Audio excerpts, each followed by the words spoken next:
Welcome to Chillin' 101. We hope this video helps. You begin by locking down the essentials so you can act fast. First, confirm eligibility, age, residency, and valid ID, because banks reject incomplete ID.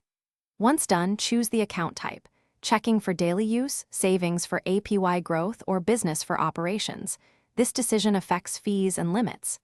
Make sure to gather your Social Security or taxpayer ID, recent proof of address, and the initial deposit amount, sometimes $0, sometimes $1,000, so the online form is filled without interruptions. Now you enter the detailed portion of the application, where accuracy matters.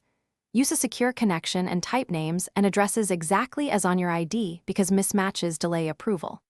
Next, complete KYC fields, SSN, employment, source of funds, and expected transaction volume.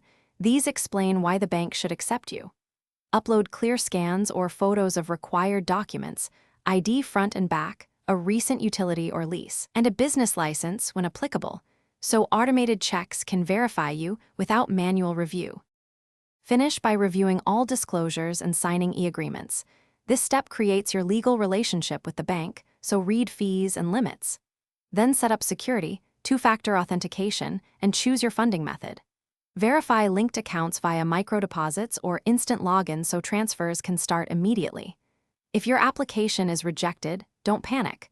Recheck document clarity, matching details, and any flagged KYC fields. Then contact support and request a manual review, providing corrected files and explanations to resolve holds.